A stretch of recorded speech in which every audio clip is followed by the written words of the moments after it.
pessoal, sejam todos muito bem-vindos e bem-vindas ao Ateliê das Marionetes Viajantes. Eu sou a Júlia Barnabé, da companhia Tumateixa Marionetes. E eu sou Rocío, da companhia Enáceas Marionetes. A gente vai apresentar aqui para vocês hoje um pouco do nosso ateliê, esse Ateliê das Marionetes Viajantes, e vamos contar um pouco também sobre esse ofício de marionetista e como é o processo de construção de uma marionete. Bom, a gente montou esse ateliê no ano passado, em 2019, fica na cidade de São Paulo, no bairro do Butantã, mais precisamente no quintal da minha casa. A gente se conheceu porque tem amigos em comum do circo e do teatro. Eu lembro que sempre falavam: você conhece a Júlia Barnabé, que também faz bonecos e também é palhaça? Eu falava: não sei quem é, assim. Mas aí, de repente, as redes sociais, o mundo, termina sendo muita gente, mas nos conhecemos todos, né? Então, hoje em dia, a gente está fazendo uma parceria de compartilhar o ateliê e de fazer oficinas juntas, mas também, às vezes, a gente se olha nos trabalhos, se dá umas dicas, ou vai fazer temporada de verano juntas em alguns países. Isso, mas a gente agora se juntou para fazer este projeto de mostrar para vocês o que é o ofício de marionetista. E também no ano passado a gente participou de um encontro de bonequeiros e a gente se deu conta de que aqui na cidade de São Paulo nós somos as duas únicas artistas mulheres que se dedicam à construção de marionetes de fios e também a espetáculos e oficinas com essa linguagem especificamente. Então esse foi mais um ponto de contato importante para a gente decidir se juntar e montar esse ateliê aqui feminino. Isso, e não menos importante e também valioso, é também para manter viva esta tradição de teatro de marionetes. Exatamente. Então a gente vai começar contando para vocês um pouco como é o processo de construção de uma marionete. Cada uma de nós estudou em diferentes lugares, aprendeu diferentes técnicas, então a gente vai compartilhar um pouquinho do que cada uma foi aprendendo aí pelo mundo afora. Bien, a gente, como depois verán un poco nuestras historias de lo que nos fue llevando a buscar ese conocimiento, que también es una técnica, como todo arte, tem una técnica que vem desde muito tempo e que a gente vai se apropriando e vai criando uma estética pessoal, poéticas pessoais também. Vamos a começar a falar o processo de construção da marionete desde o lugar do pensamento da marionete, né? As características, de onde que vem esse personagem que eu quero fazer, né? Quem é, buscar desde pinturas, diseños, influencias, tal vez nos haya tocado o nos haya gustado alguna marionete o algún boneco o algún personaje o alguna pessoa que nos haya llamado la atención y falava, eu faria uma marionete de tal pessoa, ou alguma peça também, né? Às vezes também o processo começa desde uma peça de teatro e dizia, quero fazer tal personagem da peça Hamlet, ou quero fazer tal personagem da literatura, de contos, de músicas também. Muita gente começa pensando em fazer músicos, né? Muitas das marionetes clássicas são músicos, são pessoas que tocam, cantam. Então, para começar, é pensar a quem ou que eu quero fazer, né? Logo, a gente tem um desenho livre, que é opcional, mas que ajuda muito. Eu comecei particularmente a fazer um desenho livre de uma influência baseada num personagem de um texto de Susan Le Bon, de uma dramaturgia que chamava El Grito, de Leo Grech, se fala em francês. E fiz um desenho baseado em uma criança que era metade humana, metade ogro, né? Mas fui construindo a partir de só um desenho livre. Luego que eu cheguei a Belo Horizonte, aprendi com artistas plásticos que hoje em dia são bonequeiros a fazer um desenho técnico que se baseia... Vou mostrar um aqui. Isso. Esse aqui é um exemplo de um desenho técnico de uma marionete, né, com as partes do corpo. Bom, agora um dos tópicos importantes que a gente pode tocar é proporção e escala. Que no momento do desenho técnico a gente tem que ter em conta a medida do boneco pensado em cabeças. ¿En qué quiere decir eso? Cabezas quiere decir, por ejemplo, para un boneco realista se fala de cabezas porque es dividido o diseño, por ejemplo, él es de 60 70 centímetros, es dividido por sete. Entonces yo faço cabezas redondas, 1, 2, 3, 4, 5, 6 y 7. Então, mais ou menos, eu calculo 10 centímetros para cada área do corpo, desde a cabeça até os pés. Isso seria em proporção de um boneco realista. Logo, se eu quero fazer um boneco de 5 cabeças ou quero fazer um boneco de 3 cabeças, quer dizer, por exemplo, temos aqui outro. Esse boneco realista está o torso, o peito e o sabão, quadril, está dividido em 3 partes. Eu vou mostrar um pouco mais de perto aqui, que ele tem essa movimentação do peito, do quadril, do sabão, né? Luego tenemos también un boneco que es más o menos, este es de 30 centímetros, puedo hacerlo de 5 cabezas y él está dividido solamente en peito y cuadril.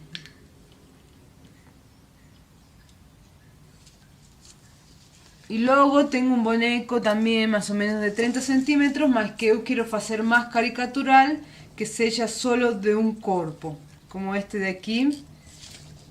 Que é um boneco que fica muito terno, muito fofo e que geralmente é uma proporção que está utilizada muito para crianças, para desenhos animados, para caricatural em geral, né? Elas são proporções que se baseiam em desenhos técnicos, em regras de 3 simples, para a gente poder ter uma dimensão de escala, não? Assim como eu posso fazer de uma foto 3x4 fazer maior, ampliá-la ou fazer menor. Então a gente sempre pensa em como diminuir ou agrandar peças, tendo em conta a medida total do boneco.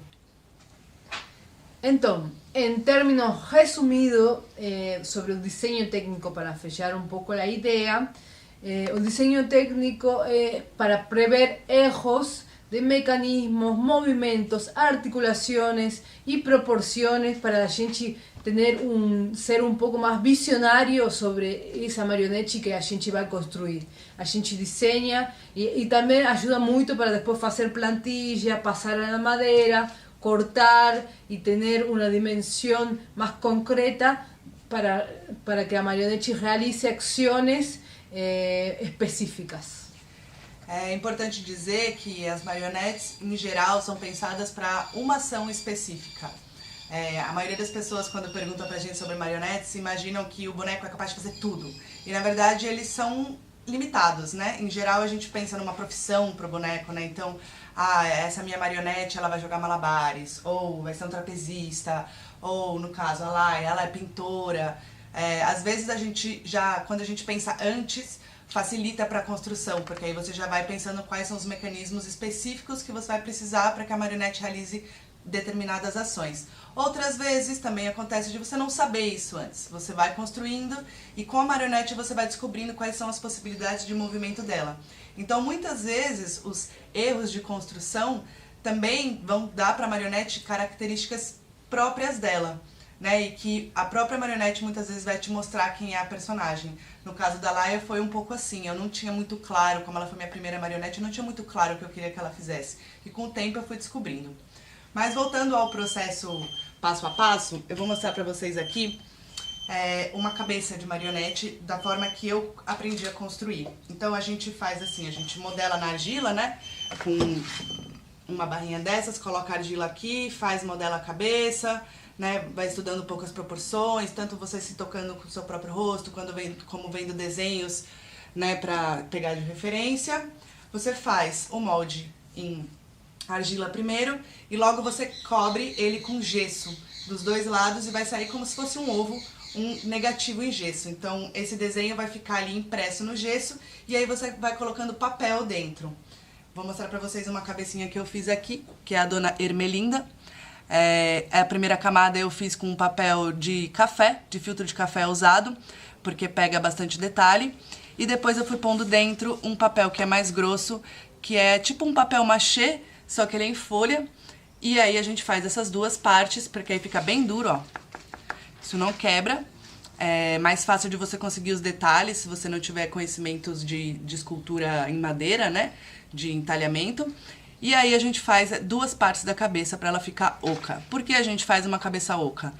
Porque ela fica mais leve e porque aqui dentro tem espaço para conter mecanismos. Mecanismos de olhos, de boca e inclusive para passar o eixo aonde vai unir ao pescoço, para que essa cabeça tenha mobilidade, né? Para que ela possa olhar para os lados, girar. Então, assim, aqui é onde a gente junta também um conhecimento de máscara, né? É muito importante que a marionete possa ter profundidade, para que ela possa, apesar de ter uma expressão fixa, mudar de expressão conforme o movimento.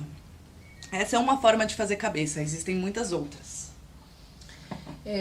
Eu particularmente também aprendi a fazer não modelagem em argila e depois empapetar, mas antes passar em argila sabão como agente de despegue, né? Depois também tem o jeito do diedro, de fazer uma alma de madeira e depois colocar outros materiais para fazer uma escultura. E também tem uma questão de fisionomia, não? A fisionomia na cabeça vai dar muito o caráter e a personalidade do boneco, não? Mas temos um monte de materiais, um monte de formas de fazer cabeça. É muito importante também, uma vez que a gente faz desenho, no desenho técnico a gente tem uma vista de frente e uma vista de perfil.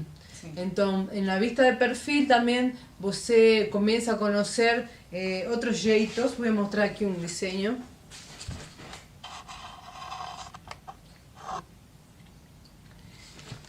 Ali você pode partilhar de uma bola, mas na bola você pode modelar para baixo, para cima, partir de que nossa cabeça talvez não é totalmente redonda, mas ela vai para outros lugares. Você começa a conhecer também muitos tipos de fisionomias, né, para poder começar a fazer uma modelagem. Ainda uma outra forma de fazer, que às vezes é mais simples, para quando você não domina essa técnica do gesso, por exemplo, para fazer o molde negativo, é você esculpir, né, modelar em argila e aí colando pedacinhos de papel em cima, direto da argila. E aí depois você serra aqui e consegue tirar a cabeça, e fazendo camadas de papel, que pode ser com papel jornal, pode ser com papel craft, como a gente fez aqui, pode ser com papel de revista. Depende do papel que você tiver à sua disposição. E entre mais camadas você faz, capas, mais resistente a cabeça vai resultar, né? É importante também falar que a cabeça, não sei se você falou, Julian, dos mecanismos, que você fez essa cabeça para colocar mecanismos de olhos, por isso que ela abriu em duas partes, não? Porque muitas vezes não precisa abrir a cabeça em dois. Vou mostrar pra vocês a Laia. Ela tem um mecanismo de olho aqui. Então, quando a gente puxa esse fio aqui do meio, ela mexe o olho. Por isso que a gente precisa ter uma cabeça oca pra aqui dentro poder acomodar esses mecanismos. Isso. E outra das formas também muito utilizada em las marionetes é esculpir na madeira, né? Que esse é um de los principales pontos de marionetistas, que tem marionetistas que falam que marioneta é de madeira, né? mas precisamente marionete pode ser de inúmeros materiais. Esse aqui é um exemplo de uma marionete que é feita inteira em madeira. A cabeça dela, o corpo, tudo é feito em madeira. No caso é uma marionete neutra, que ela só tem um nariz. Ela não tem olho, não tem boca, mas é uma outra possibilidade de construir, né, esculpindo direto na madeira. E depois tem, bueno, tem vários jeitos, também tem papel pedra, como este bichinho está empapetado de papel pedra e madeira e arame. A gente vai misturando as técnicas. E aí os materiais, né, como a Rocio comentou, muitos marionetistas dizem que as marionetes devem ser todas feitas de madeira, mas a gente foi aprendendo também com diversos mestres como se foi simplificando esse tipo de construção para que pessoas comuns possam aprender a construir, né? Sim. Então, no caso, essa aqui a gente mostrou, ela tem a alma, que a gente chama, que é esse interior aqui, né, o esqueleto dela em madeira, e a gente preencheu com isopor de alta densidade, né? Por quê? Porque ele é muito mais fácil de modelar, né? Com a lixa você consegue dar a forma, o diedro vai te dando qual é o limite da peça, porque muitas vezes é difícil ter essa noção de tridimensionalidade, então o diedro te ajuda nesse sentido. E aí torna-se um corpo mais fácil e rápido de fazer e mais leve também, porque muitas vezes as marionetes podem ser muito pesadas, dependendo principalmente do tamanho delas, né? Agora a gente também pode mostrar um pouco o que é pernas e braços, enquanto, por exemplo, aqui as pernas estão divididas em 3 planillas, em 3 partes que são coladas e que a gente tem um tope e um eixo em onde ela sube e desce. Estas pernas estão feitas totalmente de madeira e às vezes se pode fazer também a peça no meio madeira e de lado isopor, ou se pode fazer policarbonato também. Temos outro exemplo de pernas que é muito mais simples, que es con maderas cuadradas, cortadas y articuladas con cuero. Temos também os braços, que são varas que a gente corta e faz um eixo, assim como que são... Este é bastante utilizado em oficinas de um pouco mais de pouco tempo. A gente pode fazer as articulações de couro, pitones. Temos vários jeitos de poder construir uma articulação de braços e pernas segundo o material que a gente tem. Às vezes são barras redondas, às vezes são barras quadradas, ou às vezes são planilhas, moldes, como estes que estão aqui, que a gente faz de várias partes.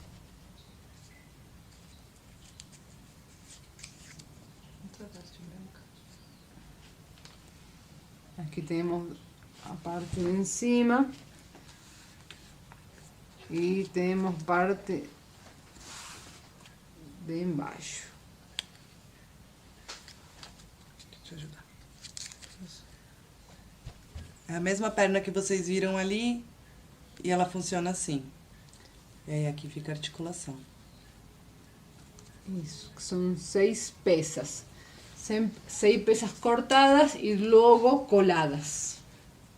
Agora a gente vai mostrar, meio rapidamente também, um pouco de algumas possibilidades de fazer as mãos e os pés. Existem muitas, sempre existem muitas. Tem uma aqui que a gente usa nesse boneco que é uma bem simples, que é fazer a mão com couro, né? Couro e madeira dentro.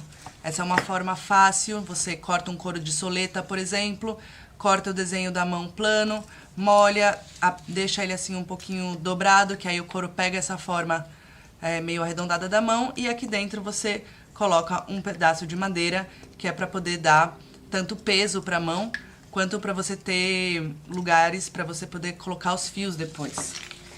Tem outra mão aqui que é muito fácil, mas que é uma mão plana, que é você faz um desenho e passa na madeira e corta.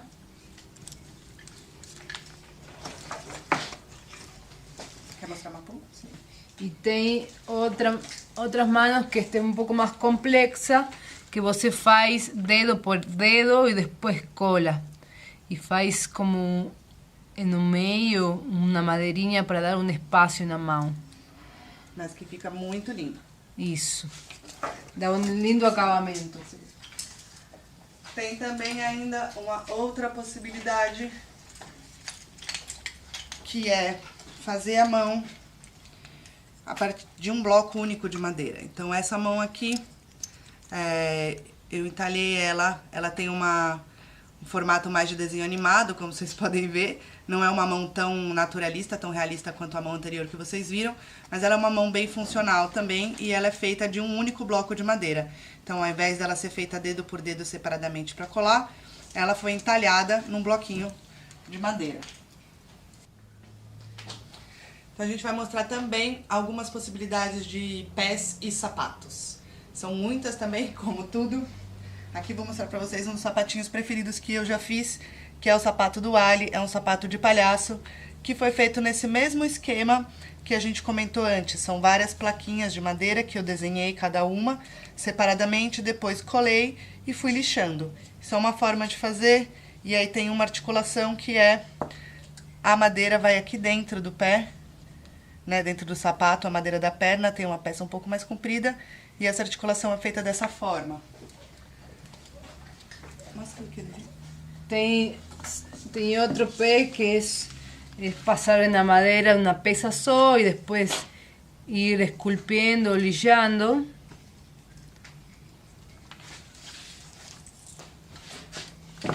Y tem también los pés que se puede usar la misma técnica que las mãos, que es dedo por dedo y después colar. Y también tem aquí, después vos se coloca. E uma outra possibilidade, e uma coisa interessante de notar também, é que nos pés muitas vezes a gente faz um corte frontal a 45 graus. Então, se vocês olharem, esse pé ele não é plano, ele não é chato, né? Ele tem essa pontinha aqui um pouquinho levantada, porque quando você vai andar com a marionete, ao fazer esse movimento de vir para frente com o pé, ela dobra um pouquinho e produz um movimento mais orgânico, né? A gente anda com o pé, primeiro a gente, né, levanta, opa, difícil fazer aqui, levanta, então tem essa organicidade de fazer esse pequeno corte a 45 graus. Sim.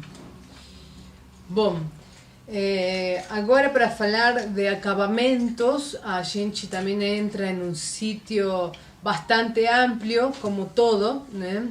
Acabamento pode ser realizado em massa corrida, massa de mecânico, durepox, papel, tecido, biscuit, papel de café, como vocês viram. Sim. E pintura e cabelo, tudo. A roupa, tudo isso também forma parte do acabamento final da marionete.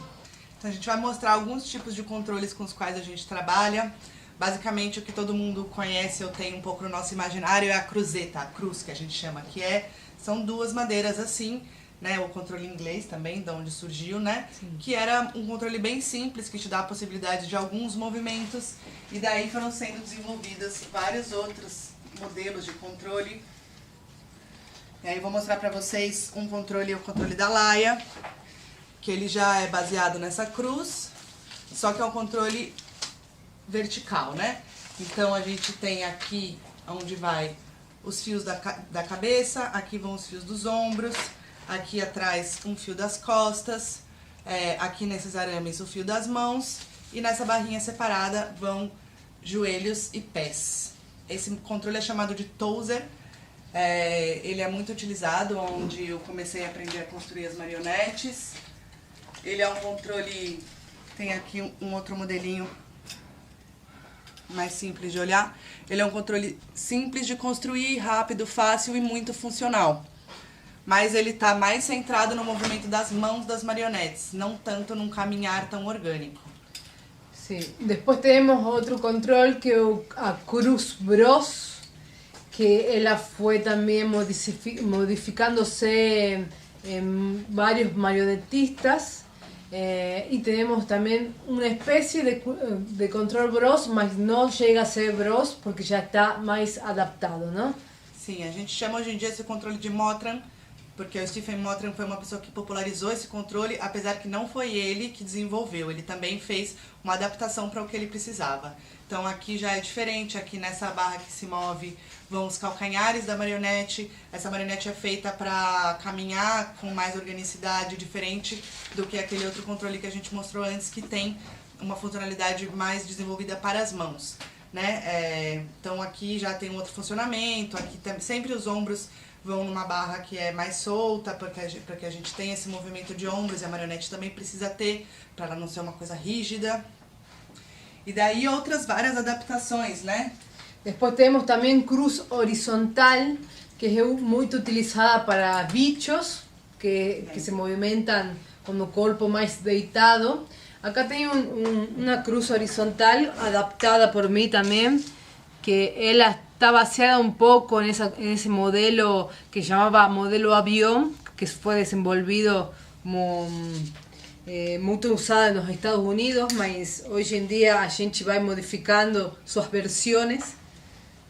Sim, o controle ele tem sempre uma base e a gente vai construindo os mecanismos que a gente precisa para o que a gente quer que a cada marionete faça. Então, de repente, a Laia, por exemplo, ela pinta. Então, eu precisei fazer um controle separado para a mão dela e colocar mais outros fios para que ela pudesse ter esse movimento.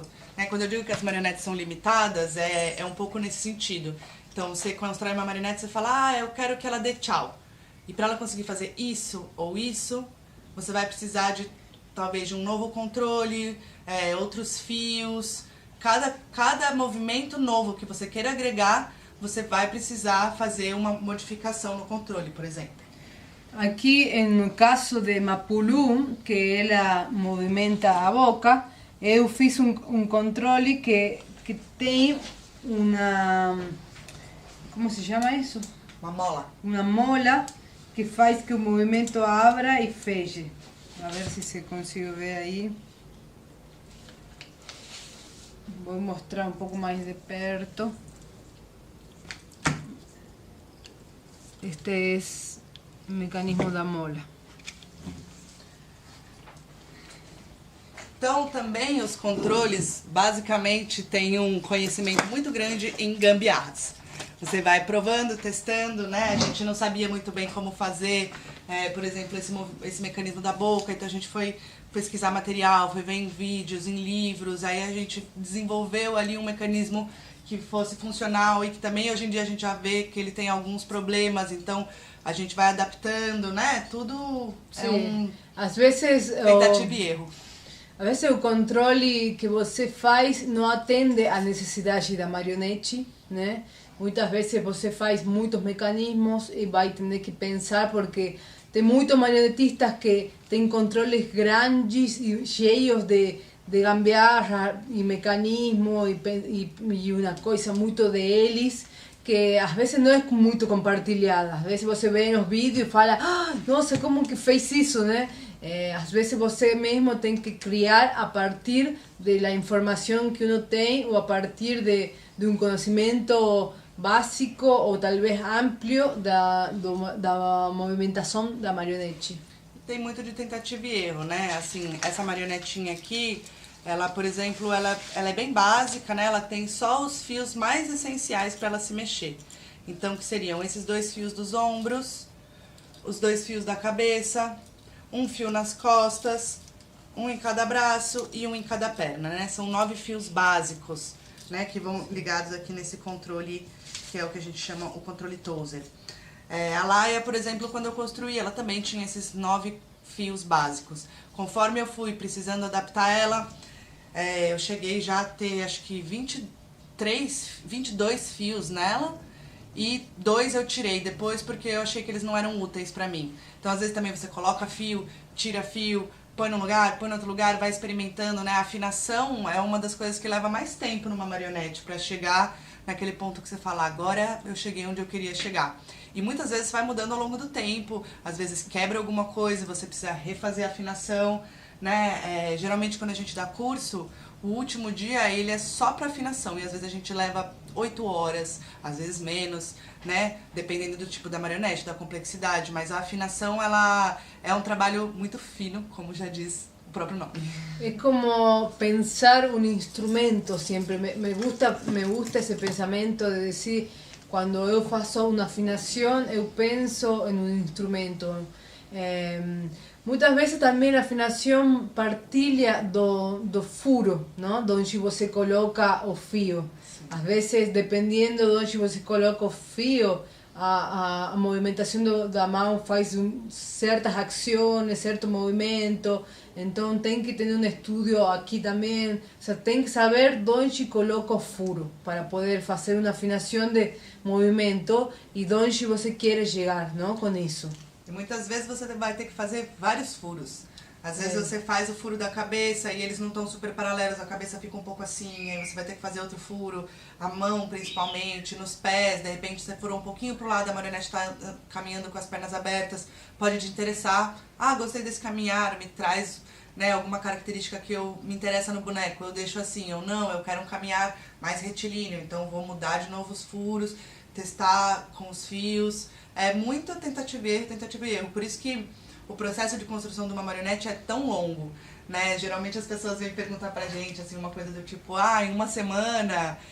Acho que agora contando um pouco de como é o processo, dá pra entender que é praticamente impossível fazer em uma semana. Depende da complexidade, claro, da marionete que você quiser. Sim. Mas essas marionetes que a gente usa pra fazer espetáculos teatrais, elas são realmente muito complexas. Por isso a gente leva tanto tempo, né? No mínimo 2 semanas, 1 mês, sim, só para construir, né? Depois o trabalho de aprender a manipular, porque cada marionete é muito diferente uma da outra. Então, por mais que você tenha muita experiência com uma marionete, quando você pegar outra na sua mão, é como um instrumento novo, né? Sim, e às vezes você pensa o tempo, e o tempo da marionete é bastante demorado, porque você passa o dia tudo, não? É muito importante, se você tiver esse tempo e quiser construir uma marionete, é muito lindo, e a mim também me parece importante você dedicar-se realmente o dia todo nisso, sabe? Focado, porque parece que todos os dias vai alimentando essa vida que você vai construindo, não? Você já está querendo ver um processo terminado, mas a verdade é que o importante é esse trânsito de como você vai construindo parte por parte. A gente costuma dizer que os marionetistas são tudólogos, né, que fazem tudo.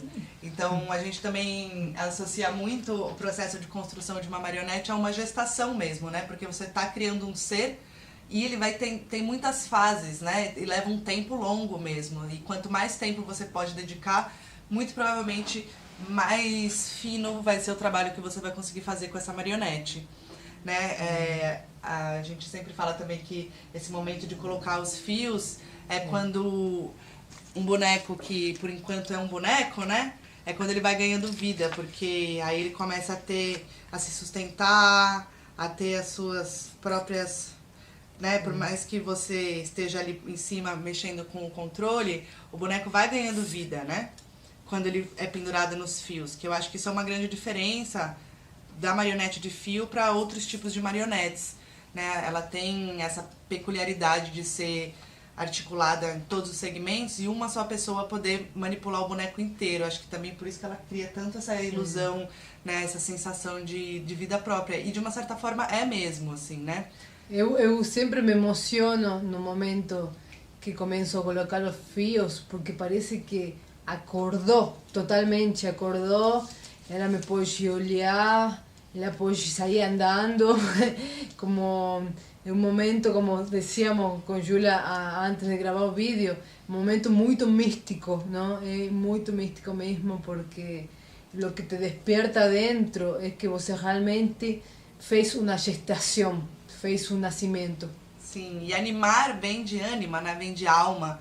Então, também, quando as pessoas associam muito fala assim, eu não sou marionete, a pessoa é marionete, tipo, associa muito a marionete a uma coisa de manipulação negativa, mas eu acho que é realmente por uma falta de um conhecimento do que é esse trabalho, porque de fato é um trânsito, assim, né, entre o manipulador e a marionete. A gente não tem o controle total, por mais que essa peça onde vai atada aos fios a gente chama de controle ou de comando, a gente não tem o controle total.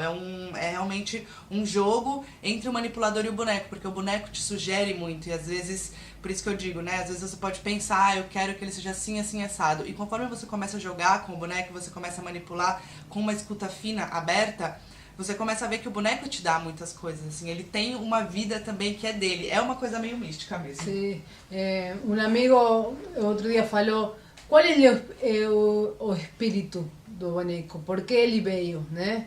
Eu acho que é muito importante saber isso, não? Por que ele veio, né? Porque às vezes você lo descubre depois de nascer, às vezes já lo sabe antes de nascer.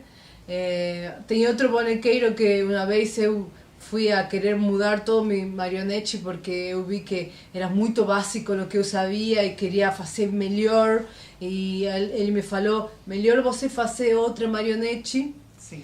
que mudar essa que você tem, porque ela já veio ao mundo assim e deixa ser a ela assim, digamos, así como ela, ese es su espíritu, ela camina así, tal vez vos se incomoda porque la articulación me salió medio torta, no está bien regulado algún fío, bueno, todo eso se va arrumando, mas você querer mudar o boneco que você fez, tal vez o primeiro ou o segundo, você querer mudar a ele, às vezes pode melhorar, mas querer mudar a ele é algo de quitarle una esencia, ¿sabes?